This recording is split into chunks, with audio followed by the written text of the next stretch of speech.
La pâtisserie, c'est avant tout une histoire de goût, de saveur et d'émotion. Je suis Léa Reverdy, amatrice et passionnée de pâtisserie. Mon défi, vous emmener avec moi à la découverte de ce qui fait vraiment un bon dessert. L'objectif ultime, trouver la recette parfaite qui fera fondre vos papilles à coup sûr. Vous êtes sur le point d'écouter un nouvel épisode de Papilles. C'est le podcast qui part à la rencontre des meilleurs chefs pâtissiers pour comprendre l'émotion et les saveurs qui les animent au quotidien lorsqu'ils créent leur dessert d'exception. Après cet épisode, à vous de laisser libre cours à votre imagination et de créer les desserts aux saveurs qui vous ressemblent, tout en vous inspirant des meilleurs. Bonne écoute! Bonjour à tous et à toutes, j'espère que vous allez bien. Cette semaine, direction le temple de la babka. C'est lors d'un séjour à New York que Sarah et Emmanuel ont découvert la babka. Et cette petite brioche originaire des pays de l'Europe de l'Est les a tout de suite séduits. Alors quand ils ont eu envie d'expérimenter un nouveau challenge dans leur vie, c'est très naturellement qu'ils ont pensé à ouvrir un temple dédié à la babka, Babkazana. Un peu plus de 2 ans plus tard, ils comptent désormais 3 boutiques à Paris, une rue Condorcet, une rue du Pas de la Mule, et ils ont également un stand au Lafayette Gourmet. Au menu de cet épisode, l'histoire de Babkazana et toute la jeunesse du projet, comment ils ont imaginé les différents parfums de leur babka avec toujours un objectif, plaire au plus grand nombre, le meilleur moment pour déguster une babka, et enfin le secret d'une babka réussie. Bonne écoute! Bonjour Sarah, bonjour, comment vas-tu? Très bien, je suis très contente d'être là.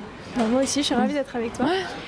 Pour commencer, je te propose de revenir un peu sur ton parcours, mais vraiment au prisme des saveurs. Donc déjà, toi, c'était quoi ton dessert préféré quand tu étais petite? C'est resté le même, franchement, j'ai 40 ans aujourd'hui, j'ai 40 ans et vraiment mon dessert préféré, ça reste le gâteau au chocolat. Tout simplement, très simplement, qu'il soit coulant, fondant, n'importe comment, mais juste un gâteau au chocolat, ce qu'il y a de plus classique et ce qu'il y a de plus simple.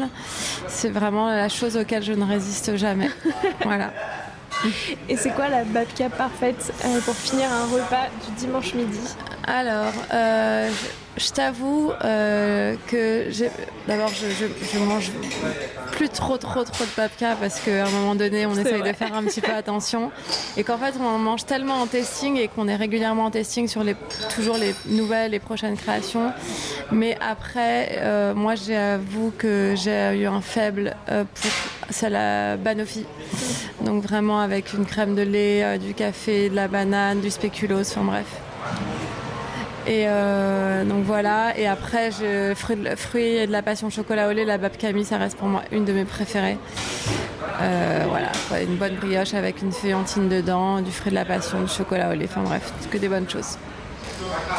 Justement par rapport à la babka, j'imagine que de plus en plus de gens connaissent la babka parce que ces dernières années c'est comme un peu mis sur le devant de la scène, mais est-ce que tu peux nous expliquer ce que c'est et comment toi tu l'as découverte? Alors à la base c'est une brioche qui vient d'Europe de l'Est. C'était une brioche en fait, c'était pas forcément avec une pâte à brioche qui était riche, c'était vraiment quelque chose plus pour utiliser les restes et pour pas faire de gaspillage. Et donc du coup on pouvait y mettre ce qu'on voulait. C'est vrai que les plus populaires étaient cannelle ou chocolat. Et voilà, donc à la base c'est une brioche qui est tressée puis garnie. Donc c'est krantz ou babka. Nous on l'a découvert de plusieurs façons. On l'a découvert lors d'un voyage à New York il y a quelques années, mais où elle était très différente, où elle était assez feuilletée. Et plutôt au chocolat, c'est vrai qu'à New York on en retrouve plutôt au chocolat, et toujours dans un format assez commun, ça veut dire un format un peu comme un cake, ou en tout cas en longueur rectangulaire. Et puis après, lors de nos quelques voyages en Israël, parce qu'on est souvent amenés à y aller, puisqu'Emmanuel et moi on a nos familles là-bas, on découvrait souvent la ville en fonction aussi des adresses qu'on nous donnait sur les babkas, que ce soit dans les chouks, que ce soit sur les marchés à Jérusalem ou dans des rues comme Levinsky, ou voilà, enfin bref, des quartiers populaires où elle était souvent mise en valeur ou pas, mais pas du tout de la même façon que nous on la propose aujourd'hui. Donc c'était vraiment une inspiration de départ sur cette babka très street style Tel Aviv. Pas forcément très esthétique, mais très gourmande. Voilà, toujours très dégoulinante. Beaucoup plus feuilletée que ce que nous on propose parce que la nôtre est vraiment briochée, c'est vraiment un parti pris. Et voilà, l'idée elle est partie vraiment de ça, de ces voyages-là. Est-ce qu'il existe plusieurs types de babka? Ou enfin, est-ce qu'il y a genre une sorte, comme tu l'as dit, et vous vous en êtes détaché, mais est-ce qu'en vrai, dans tous les cas, il existe plusieurs types de babka? Oui, déjà par rapport à la forme, par rapport au façonnage, enfin à son tressage, et par rapport à sa garniture, et par rapport au fait qu'on puisse la feuilleter ou pas. Ouais. Aujourd'hui, moi, je vais dans pas mal de boulangeries où je vois écrit babka, et au final, c'est pas vraiment des babkas, mais c'est ce qu'on se fait de l'idée. C'est l'idée qu'on se fait aujourd'hui d'une brioche qui peut être voilà, garnie et tressée en tout cas. Mais après, il y a mille et une façons. Après, la plus classique va être vraiment voilà, ce format un peu rectangulaire, bien chocolaté. Mais même nous, sur Paris, on voit qu'il y a une forte demande et surtout pas mal de boulangers qui en proposent. Et nous, comme on est curieux, on aime bien en goûter, en découvrir des différentes. Et on est toujours surpris. Alors, on aime ou on n'aime pas, mais en tout cas, c'est marrant de voir comment justement les gens se l'approprient. Et c'est jamais la même en tout cas. Et c'est pour ça qu'il y a de la place pour tout le monde. Et c'est presque intéressant et rigolo même de voir comment les gens en jouent et se l'approprient, quoi. Et toi, vous, qu'est-ce qui vous a plu dans cette pâtisserie à l'origine? C'est hyper gourmand et régressif. C'est-à-dire que nous, manuellement, on adore manger. On est très, très, très gourmand, mais surtout bec sucré de dingue. Après, qu'est-ce qu'il y a de mieux que ou du pain avec du chocolat. Tu vois, le goûter de l'enfance régressif quand on était petit et qu'on attendait à la fin de l'école le petit morceau de pain avec le petit morceau de chocolat à l'intérieur, tout simplement. Juste cette sensation, quoi. Donc il y a ça. Et après, quelque chose de vraiment très simple, rassurant, réconfortant. Voilà, comme un petit souvenir d'enfance qui peut plaire à tout le monde. Et après, voilà, nous, on n'est pas très pâtisserie, pour le coup. Okay. On va pas du tout s'extasier devant une pâtisserie. On n'en achète jamais, même pas pour les enfants, je crois. Donc, c'est aussi le plaisir d'une bonne viennoiserie, d'un truc qui peut se manger à tout moment de la journée, qui est assez simple, comme le goût d'une brioche. Et qu'on emporte dans son sac, qu'on finit dans le métro ou en rentrant chez soi et qu'on partage avec les enfants. Mais quelque chose d'assez simple, en fait. C'est ça que j'adore, moi, dans la babka. C'est que ça nourrit bien parce que c'est assez moelleux et compact. Et en même temps, c'est juste... après, nous, c'est pour ça que nous, on a décidé de s'en amuser et de la proposer dans différentes saveurs. Mais parce que, justement, pour que ça puisse plaire à un maximum de gens.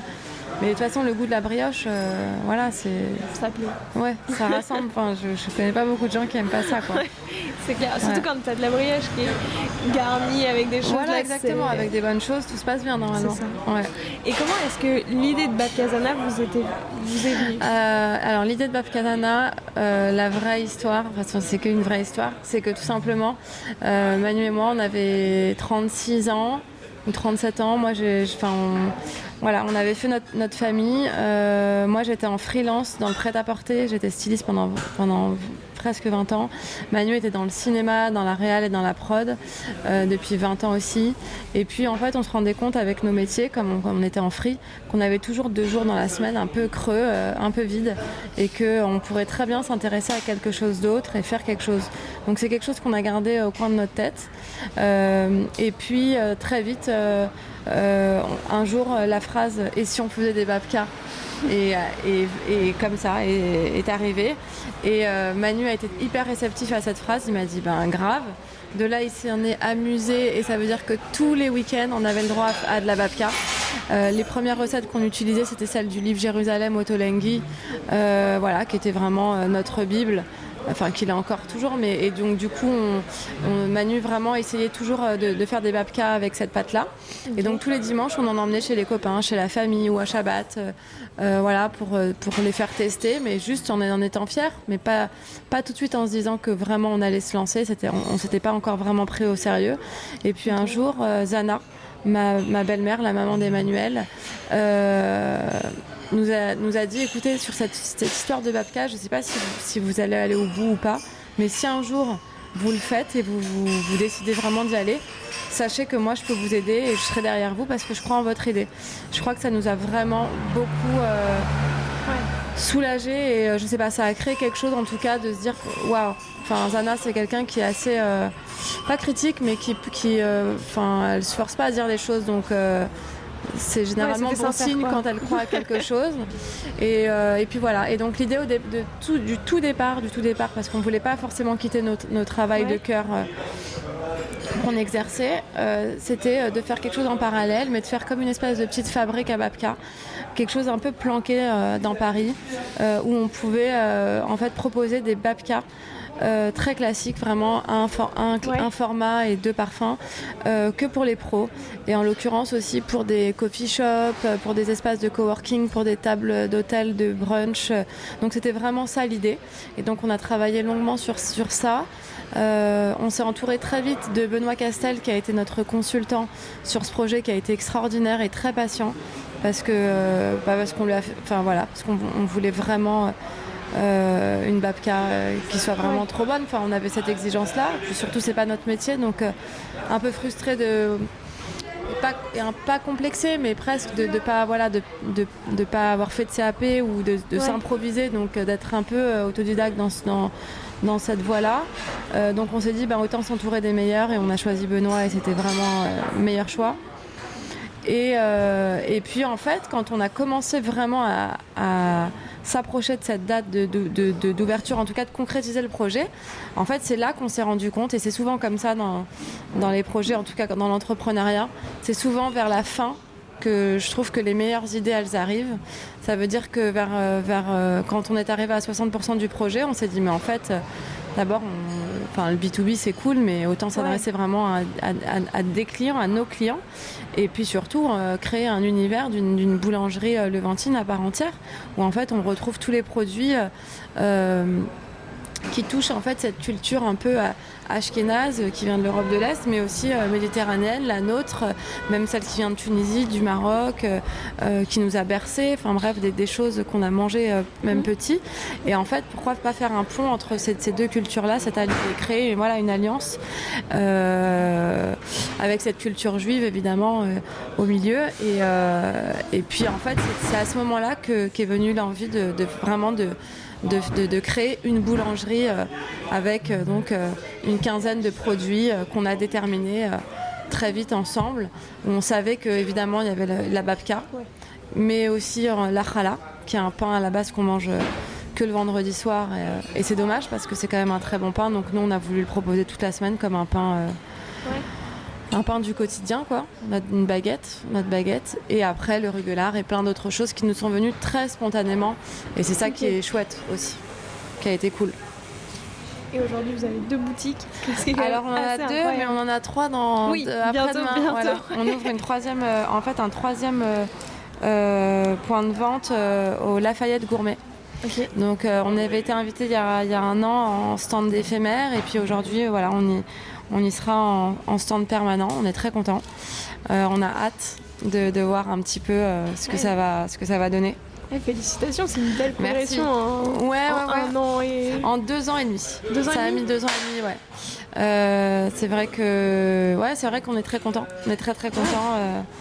On va bien profiter des vacances aussi parce que l'année a été chargée. Mais après c'était bien, quoi. On est très fiers. On est fiers. C'est cool. C'est clair, félicitations. Ouais. Merci. Et comment est-ce que vous avez mis au point justement la recette ? Alors tu disais que vous avez vraiment voulu faire un côté plus brioché. Ouais. Est-ce que ça c'était dès le départ ? Comment est-ce que c'est venu Non, après, qu'est-ce qu'on avait ? En fait, on avait déjà, c'est ce que je te disais, en fait, à chaque rendez-vous, on venait avec nos babkas et on essayait des recettes différentes. Okay. Et en fait, en fonction de ça, toutes les semaines, on affinait un petit peu. On se rendait compte aussi que par rapport à l'offre qu'il y avait déjà sur les babkas à Paris, c'était des offres de babkas qui étaient très bonnes, mais avec des parfums bien prononcés dans le chocolat, dans des chocolats forts ou amers, ou avec des associations de chocolat. Et en fait, nous, on voulait vraiment revenir à un truc beaucoup plus régressif, c'est ce que je te disais, donc avec une pâte à tartiner, avec un chocolat moins fort, plus le goût même de la noisette. Et donc il y a eu ça.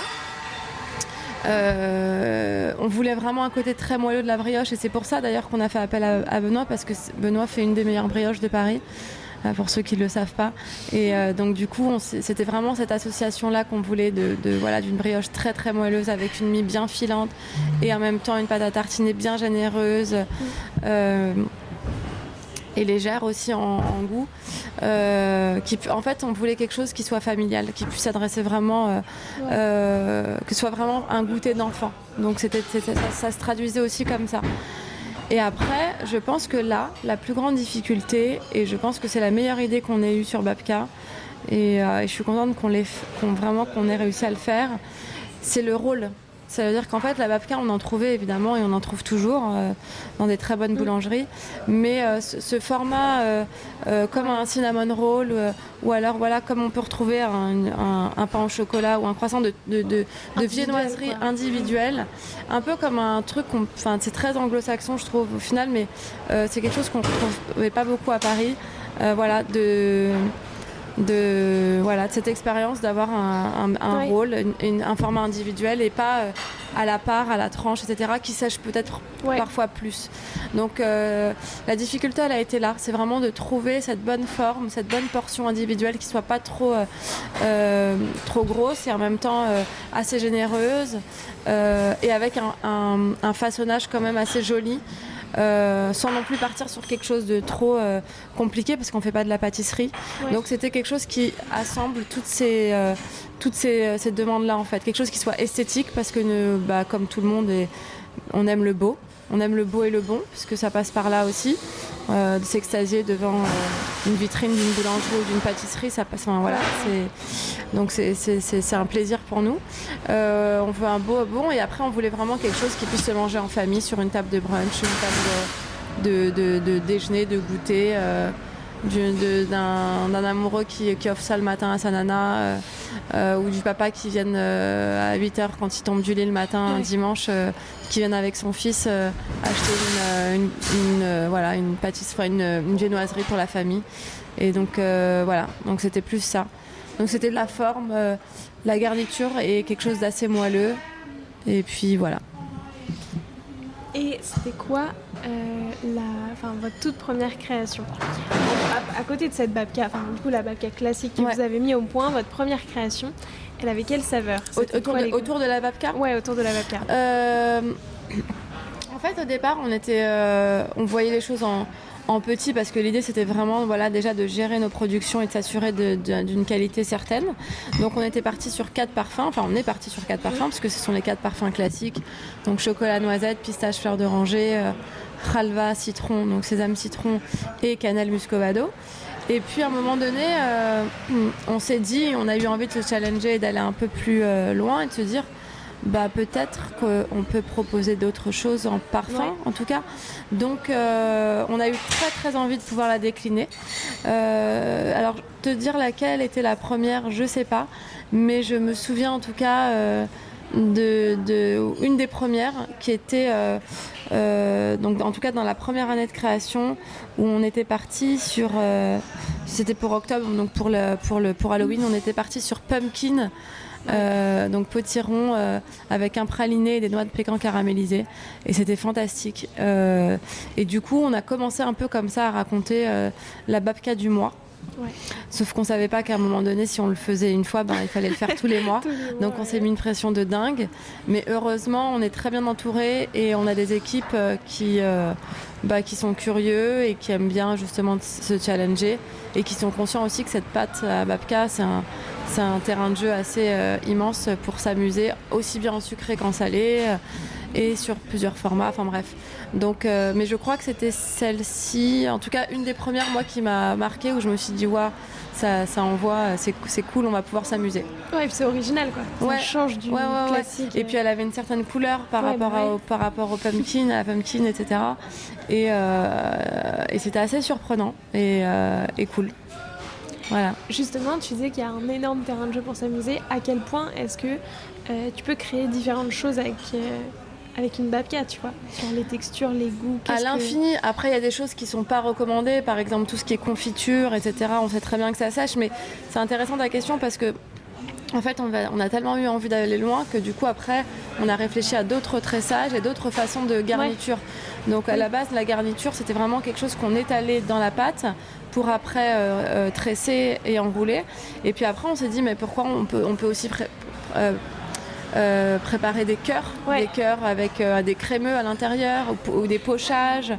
Et donc de là vraiment on s'est dit alors là comme ça a été très très bien reçu et du coup c'est des choses qu'on faisait en babka du mois, parce que la babka du mois on veut toujours qu'elle soit un peu plus élaborée, en tout cas travaillée. C'est vraiment entre une viennoiserie et une pâtisserie parfois, ça dépend des saisons et de ce qu'on y met, mais les clients adorent.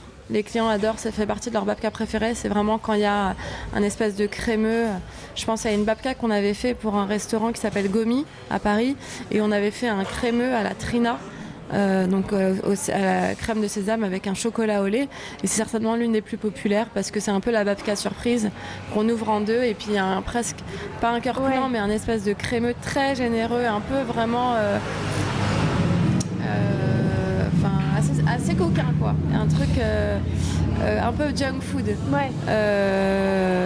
très bon. Après voilà, il faut pas avoir peur des calories, etc.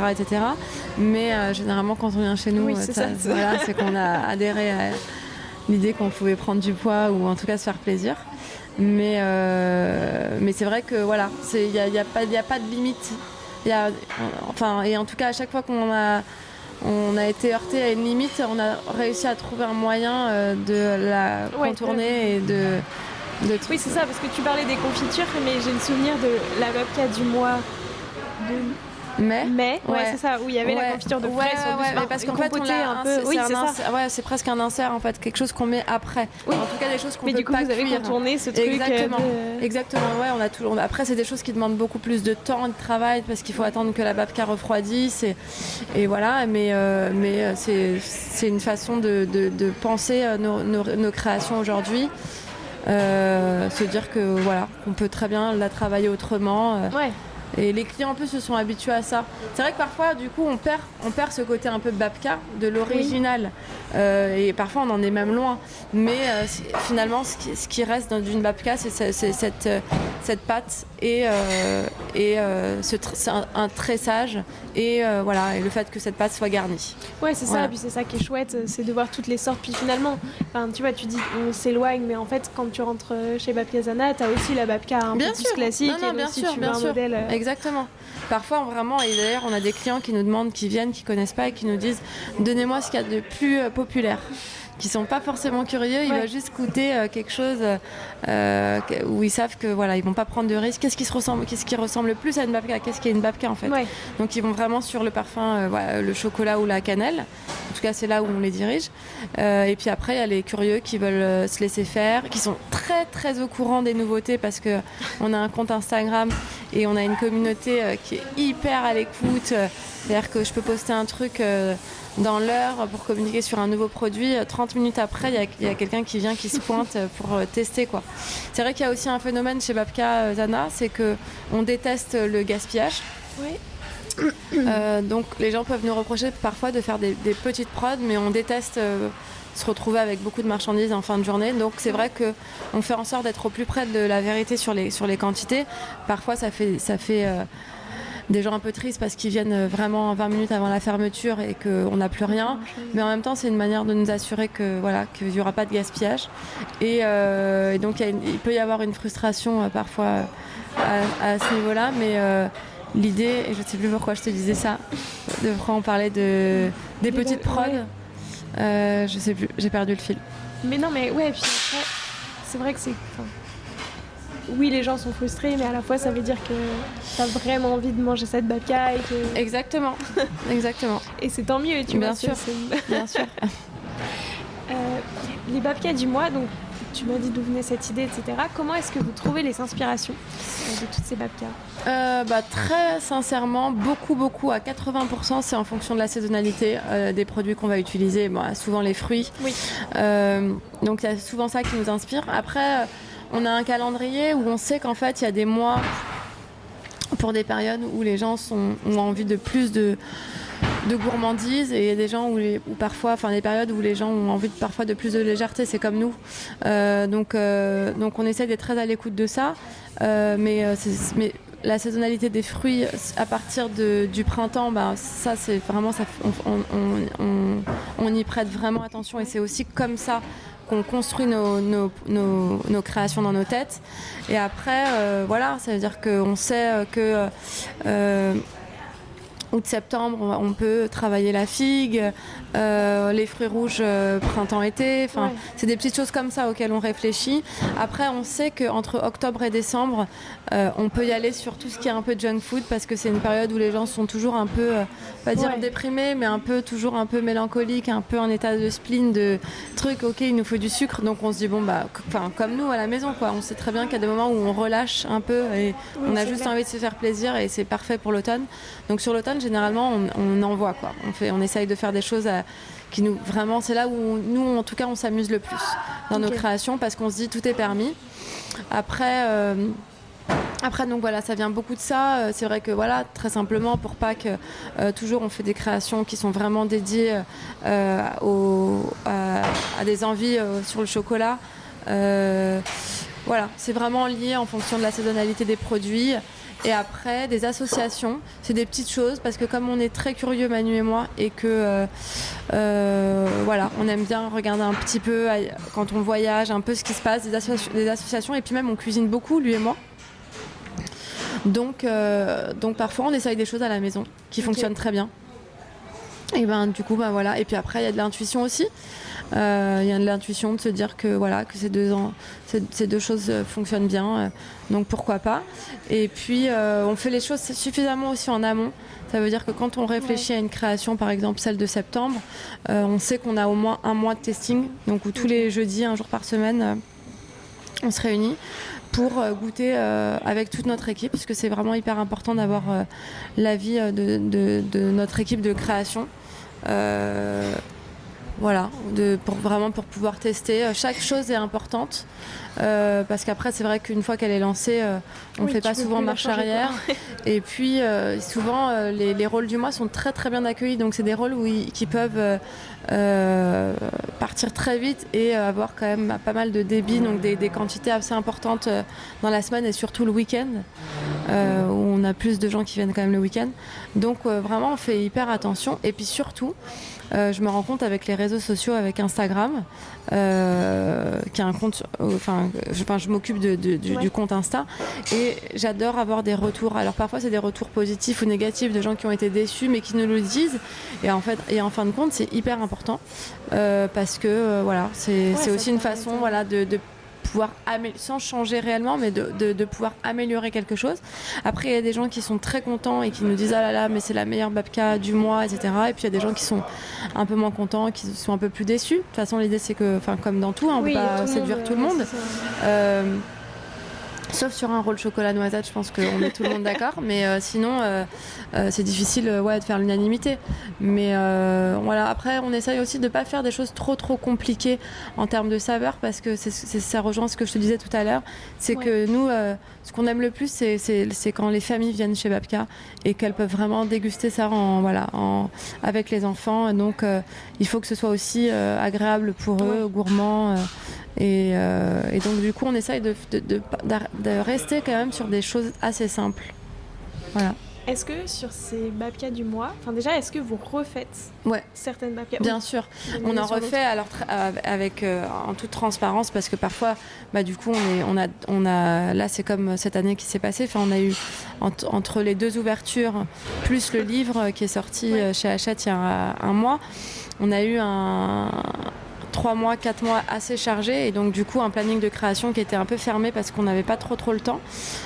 Donc, et surtout on a des babkas qui ont eu un vrai succès, et que les clients redemandent.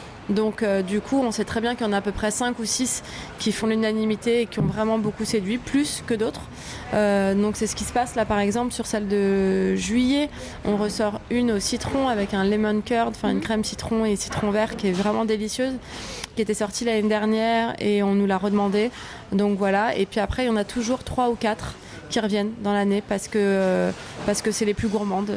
Je pense à celle qui est à macadamia caramel, des choses assez simples, mais les gens sont dingues et je comprends parce que voilà, c'est assez bon et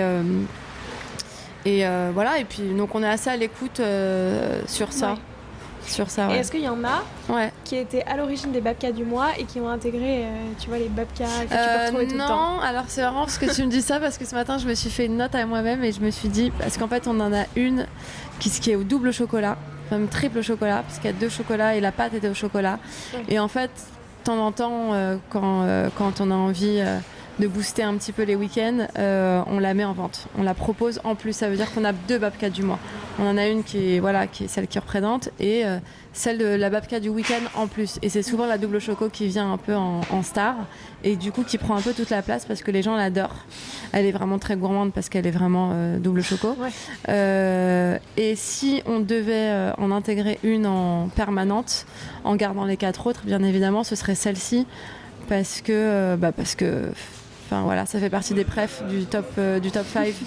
Et donc c'est la réflexion que je me suis faite ce matin avant de venir, c'est rigolo et je pense que j'espère que d'ici la rentrée elle pourra être en boutique, dans les 3 boutiques.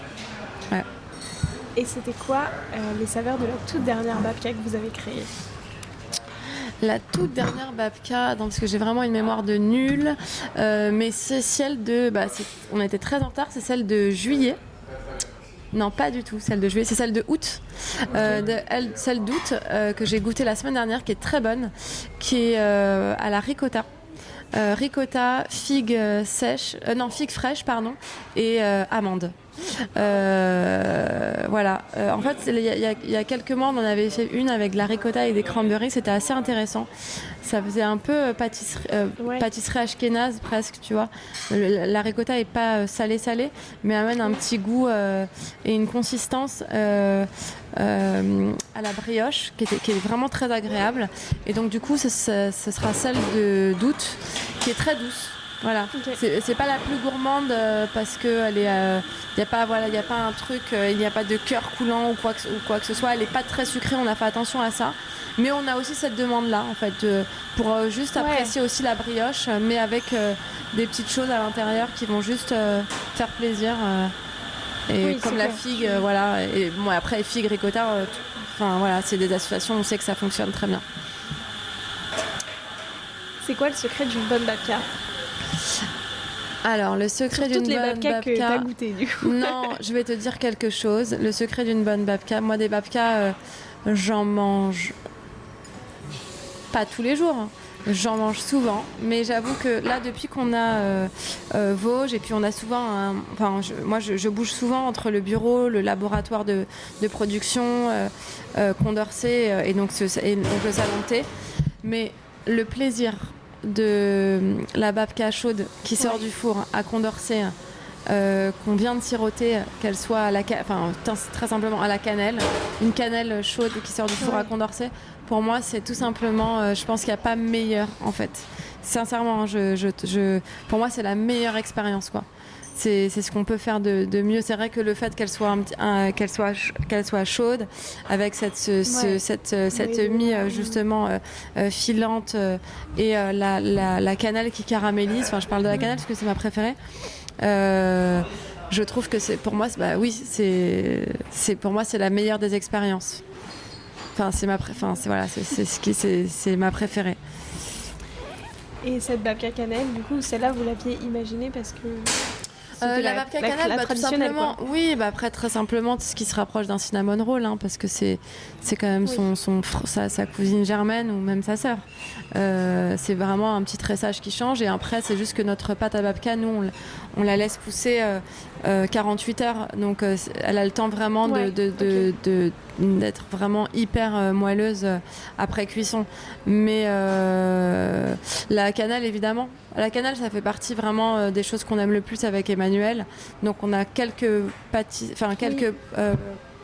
spécialités qui contiennent pas mal de cannelle et que les clients raffolent. Je pense au Dirty Strudel, qui est un strudel un peu revisité comme son nom l'indique, est très coquin et qui contient pas mal de cannelle. On a des rugelars aussi à la cannelle. Donc la cannelle, déjà, c'est un peu... Il y a même des clients qui nous demandent si tous nos produits ont de la cannelle, tellement qu'ils pensent que... C'est vrai que quand on arrive à Condorcet, il y a une telle odeur de cannelle qui se propage de la boutique, c'est très agréable d'ailleurs. Et voilà, donc oui, un roll cannelle, c'est la base. Et à quoi est-ce qu'il faut penser, tu vois? Je sais pas si chez soi on veut faire une babka, tu dirais que qu'est-ce qu'il faut bien penser pour faire une bonne babka? Du temps. Voilà, être assez patient, voilà, être bien équipé et après tout simplement, ce qui fait aussi une bonne babka, c'est justement les produits qu'on va acheter pour mettre dedans en fait. Donc ça veut dire que sa pâte à tartiner, soit on la fait, soit on en achète des bonnes. Voilà, juste comme dans tout. Enfin voilà, juste bien sourcer les produits qu'on achète de qualité, pas trop sucré non plus, enfin pas du sucre pour rien aussi. Mais je pense que c'est ça et juste du temps. Voilà, être patiente parce que ça peut prendre la main, mais ça en vaut la peine. Et puis voilà, et je pense que c'est la première babka, elle peut prendre un peu de temps parce que c'est des gestes un peu inhabituels, etc. Et après, une fois qu'on est habitué et qu'on voit à quel point ça fait plaisir aussi, on y retourne sans problème, quoi. Tu l'as dit tout à l'heure, vous venez de sortir un livre. Ouais. Comment est-ce que vous l'avez pensé, ce livre? Comment on l'a pensé On l'a pensé, évidemment, le livre s'appelle Babkazana. Donc on savait très bien, d'abord à l'époque quand Hachette nous a contactés pour qu'on fasse ce livre ensemble, on était très touchés. Mais surtout on s'est dit on n'est pas prêt, on n'a que 20 recettes, ils sont venus nous chercher en 2020, donc autant te dire qu'en 2 ans on en a créé des recettes, que ce soit en sucré ou en salé. Et du coup on voulait vraiment que la babka soit vraiment la star du livre. Et puis au fur et à mesure on s'est rendu compte qu'il y avait d'autres choses qui arrivaient. Je pense aussi à l'offre salée que les gens aiment beaucoup chez nous, que ce soit sur les borekas, sur les sandwichs, même sur les pains, etc. Et donc du coup on l'a pensé en se disant que tout simplement il fallait que ce soit le plus fidèle à ce qu'on fait au sein de nos boulangeries. Donc vraiment il y a une transparence sur les recettes. Et après on a essayé de faire en sorte aussi de traduire au mieux, parce que c'est vrai que c'est des choses qui peuvent être on va dire pas compliquées, mais comme je te disais ça peut prendre la main, donc essayer d'accompagner un maximum. Et on a eu la chance de travailler avec ma belle-mère André Zanamura, qui a écrit pas mal de livres de cuisine, donc qui est vraiment très à l'aise avec cet exercice-là et qui connaît vraiment bien ce métier et ce milieu, alors que nous, pas du tout. Donc voilà, je pense que le goal de ce livre, c'était vraiment de pouvoir offrir ces recettes est-ce que vraiment nos clients, ou en tout cas les gens qui nous aiment et qui aiment nos babkas, puissent les faire au mieux chez eux. Et pour le coup, on a vraiment essayé de mettre vraiment un maximum de recettes sur les babkas, qu'elles soient sucrées ou salées. On a vraiment choisi nos préférées, ou en tout cas celles qui ont eu peut-être le plus de succès auprès de notre clientèle. Donc voilà, en fait on l'a fait très sincèrement, honnêtement, enfin je veux dire...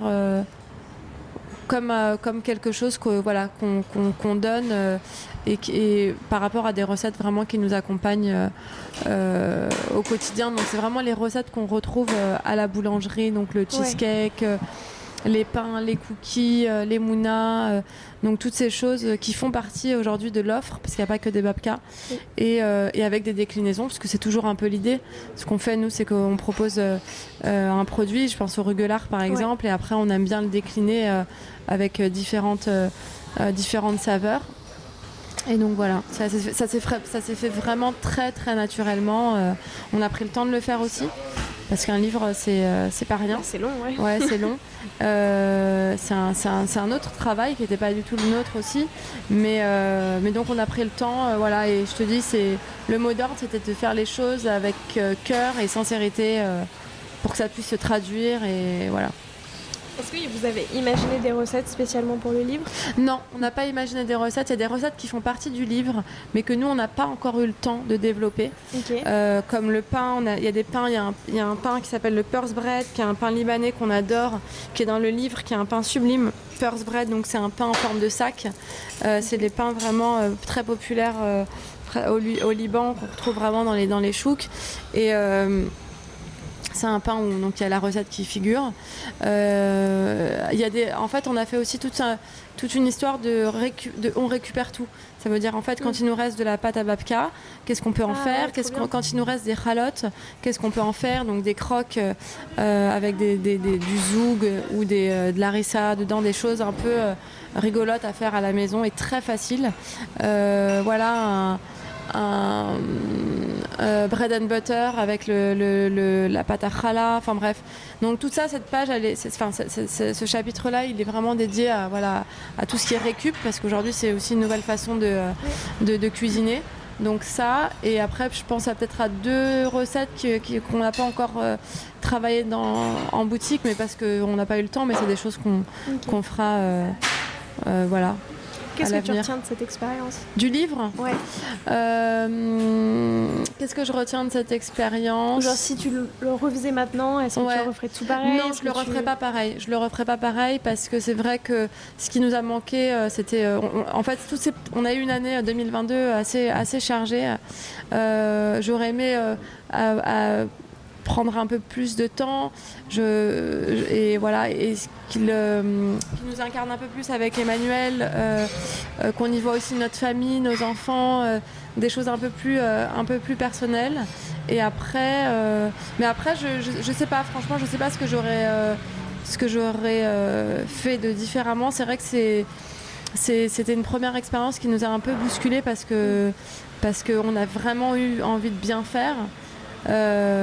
C'est important un livre quand même. Enfin, je sais pas si on sera amené à en faire d'autres, donc on y a mis vraiment beaucoup notre cœur, mais je pense que peut-être plus de recettes, plus de choses, de choses qu'on peut faire à la maison, peut-être un peu plus simples. Et aussi, ce qui nous a manqué aussi, c'est des recettes familiales, que ce soit sur des soupes ou des choses qui arriveront un peu plus tard chez Babkadana.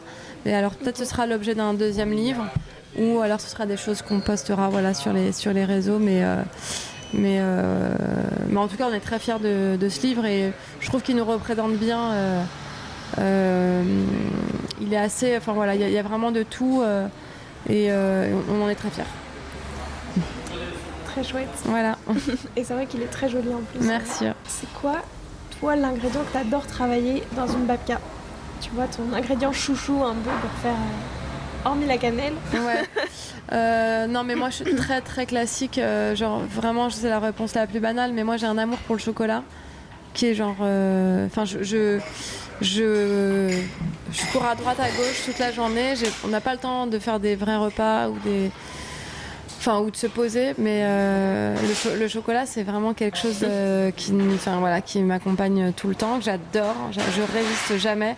Et donc travailler sur une babka avec du chocolat, quel qu'il soit, je pense à la recette qu'on a faite il y a 2 ans avec du jandouja, fèves de tonka et un praliné. C'était assez dingue, mais c'est vrai que dès que ça s'oriente vers le chocolat, généralement par exemple les créations autour de Pâques, ça m'intéresse pas mal. Et surtout pour moi la plus belle des créations qu'on ait eu la chance de faire, c'était avec Pierre Marcolini, justement c'était en 2021. Donc c'était le jardin de Pâques et c'était tout autour du chocolat et c'était fantastique. C'est vraiment la chose qui m'éclate le plus parce que du coup on lâche tout et on se dit ok quoi, on est 100% de gourmandise. Et alors après c'est très difficile avec le chocolat parce que comme c'est souvent très bon, c'est souvent difficile de juger parce que de se dire attends, là il faut être très précis parce que si justement tu me donnes du chocolat et de la brioche, oui ça va être bon, mais est-ce que ça va être bon pour tout le monde? Donc ça te demande d'être encore plus pas perspicace, mais tu vois encore plus dans le sujet pour comprendre les alliances de chaque saveur et le bon équilibre en fait, parce que c'est souvent ça. Mais voilà, c'est tout, vraiment je pourrais pas dire autre chose que le chocolat. Et est-ce qu'il y a un ingrédient tu vois, que potentiellement vous aimez bien, mais vous n'avez pas encore trouvé la meilleure façon de le travailler dans une babka. Tu vois, une babka que vous aimeriez bien faire, mais vous n'avez pas encore trouvé la bonne façon. Non, le sarrasin. Moi, j'adore ça. On ne l'a jamais fait, une babka au sarrasin. Et du coup, ça fait partie des créations qui vont arriver.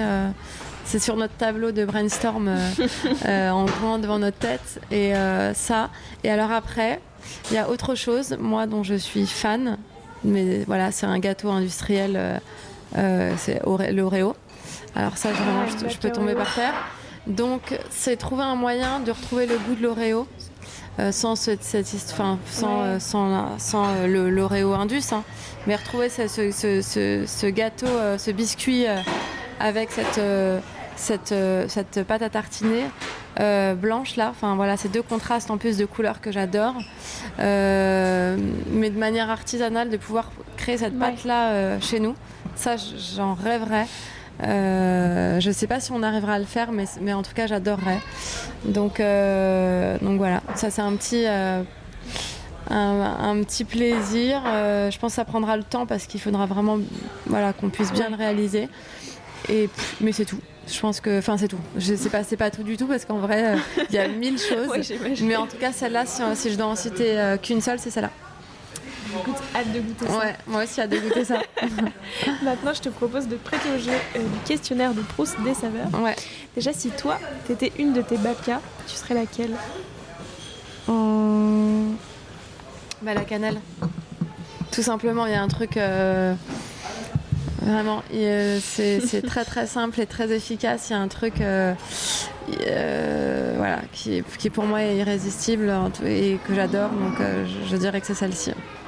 C'est quoi ton péché mignon ? Mon péché mignon, tablette de chocolat. Voilà, tablette de chocolat. Vraiment, que ce soit n'importe quoi, que ce soit celle du supermarché jusqu'à celle de chez Alain Ducasse. Et c'est quelque chose que sur lequel j'ai un peu de mal à résister. Et après, deuxième chose, parce que c'est le cookie. Je suis une grande fan de cookies.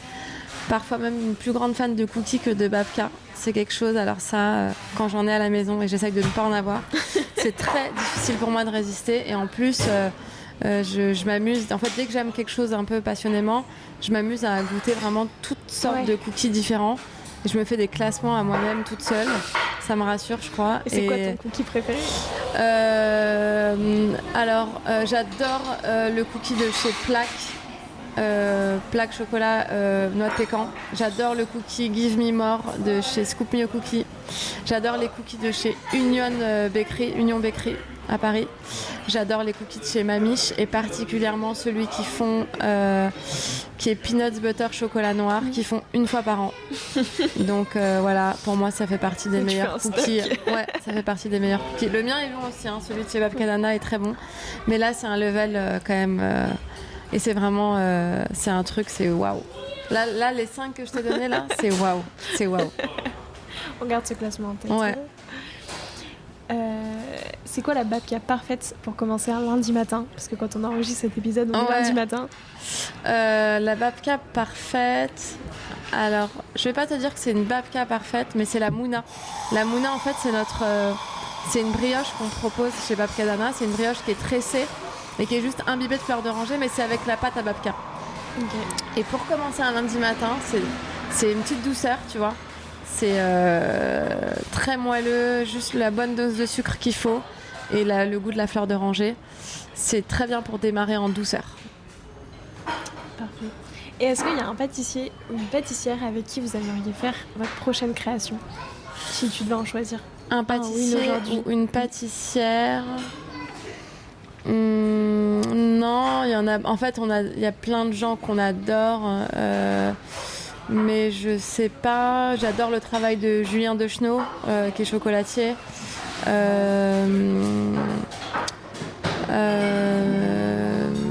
J'adore le travail de Jeff Cagne.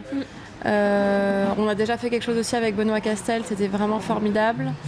Et puis après, non, j'aurais adoré faire quelque chose avec la Maison Ducasse en chocolat, parce que c'est vraiment nos chocolats préférés. Mais en pâtisserie, je te dis, on n'est pas très. Après, j'aurais bien aimé aussi, j'adore Claire Damon des gâteaux et du pain. C'est vraiment des choses qu'on aime beaucoup. Et puis, c'est tout. C'est déjà pas mal. Ouais, je suis sûre qu'il y a plein d'autres choses qui me viendraient. Mais je te dis, c'est plus. On est vraiment plus. Déjà plus orienté, vraiment viennoiserie, quoi. Voilà. Oui, mais tu peux faire une collaboration, tu vois, avec qui apporte bien une sûr. touche un peu comme en plus vos babkas du mois, tu vois, elles sont quand même souvent assez travaillées. Ouais. Mais non, c'est plus sur des chocolatiers, on va dire. Tu vois, voilà, Julien Deschenaux, je trouve que c'est formidable. Le chocolat Alain Ducasse, c'est formidable. Enfin, c'est vraiment des choses qu'on aime beaucoup. Je parlais de plaques chocolat tout à l'heure. C'est vrai que j'aime beaucoup leur travail. Je trouve que leurs chocolats sont déments et ce lieu et cet endroit dédié au chocolat est vraiment formidable. Voilà. Non, je sais. Je suis une grande admiratrice de Maxence Barbeau du Shangri-La. C'est waouh. Voilà. Pour moi c'est le plus fort. C'est certainement un jour, j'espère qu'on aura la chance de faire quelque chose avec lui. Ça me paraît un peu dingue, mais Tout est possible. Tout est possible. Bah ouais, franchement, tout est possible parce que quand je me dis qu'on a eu la chance de faire un truc avec Marcolini l'année dernière, c'était un cadeau, quoi. Et pas que, d'ailleurs, on a fait des très très belles collabs. Et c'est sur le moment, on se rend pas compte parce qu'on est tellement sur le projet, voilà. Mais quand quelques mois après, on revoit les créations et on se dit waouh, c'était vraiment très très bien. Mais Maxence Barbeau. Je te le souhaite. Ouais, je me le souhaite aussi. Maintenant, j'ai 5 dernières questions. Ouais. T'es plutôt saveur d'été ou saveur d'automne dans la babka?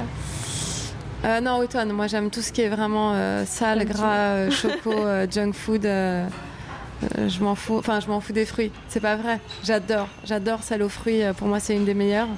Mais moi, j'aime quand c'est un truc un peu sale, quoi. Cannelle ou chocolat? Cannelle. Enfin, là, c'est dur ce que tu viens de dire.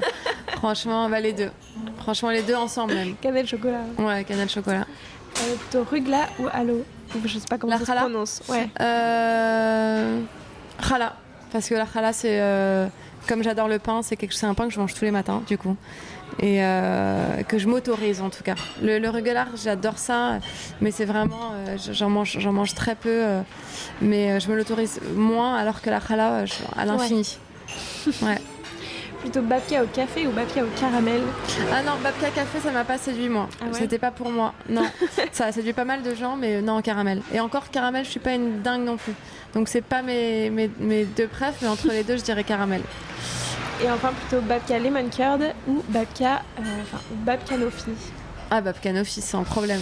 Babka nofi, c'est dans mon top 3 des babkas.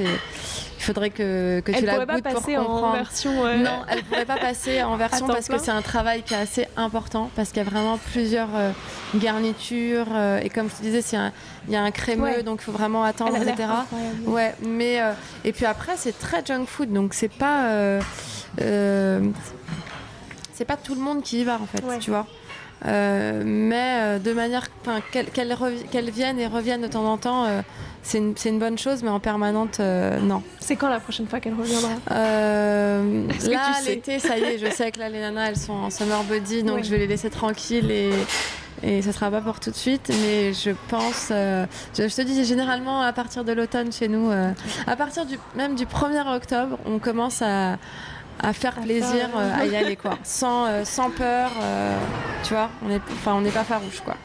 Écoute, je guetterai le moment où elle sortira. Tu peux guetter, tu vas te rendre compte que généralement cette période-là, jusqu'à la galette des rois, c'est un peu chaud. Enfin voilà, on aime bien faire plaisir, quoi. Merci beaucoup Sarah, c'était super. C'était mon premier podcast, j'ai adoré, j'ai trouvé ça très très cool. Ah bah trop contente. Ouais, merci à toi. Je demande à tous mes invités un défi pâtissier à nous lancer qui a un rapport avec l'épisode. Ouais. Soit un dessert à faire, une babka à faire, une saveur à tester, enfin ce que tu veux. Quel défi est-ce que tu peux nous lancer à moi et tous les auditeurs et auditrices qui voudraient le refaire? Sur la babka?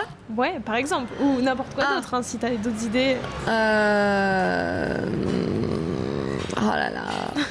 je sais pas, un défi, un vrai défi pour nous, parce que ça fait partie des 2 choses qu'on aime le plus.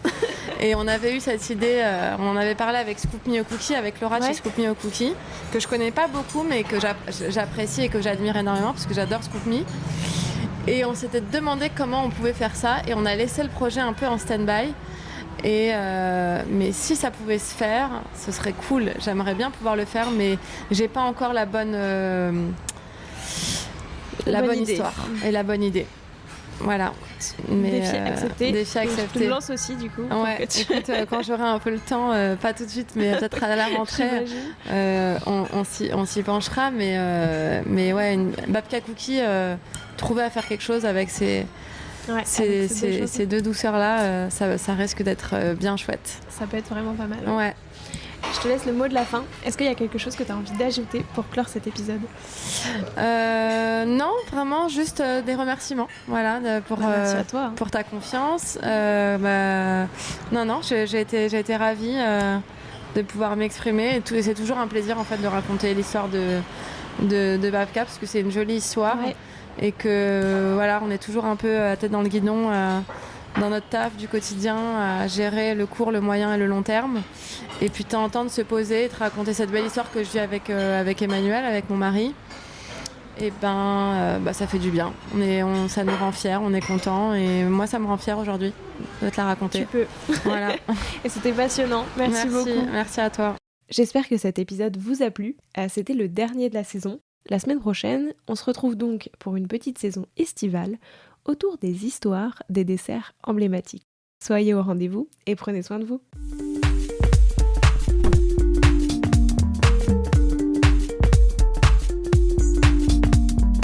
Alors, quel sera votre prochain dessert ?